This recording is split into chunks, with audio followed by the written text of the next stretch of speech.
الحمدللہ، نماز کے خزانے۔ نمبر 7، اذان کے بعد کی دعا۔ پہلی فضیلت، گناہوں کی بخشش۔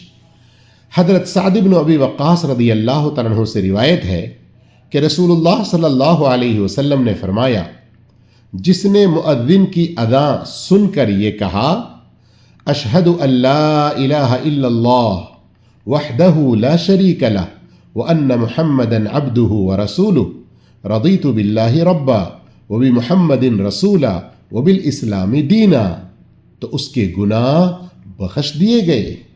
ترجمہ، میں گواہی دیتا ہوں کہ اللہ کے سوا کوئی سچا معبود نہیں ہے، وہ اکیلا ہے، اس کا کوئی شریک نہیں، اور محمد صلی اللہ علیہ وسلم اس کے بندے اور رسول ہیں۔ میں اللہ کو رب مان کر، محمد صلی اللہ علیہ وسلم کو رسول مان کر اور اسلام کو اپنا دین مان کر راضی ہوں۔ صحیح مسلم 386۔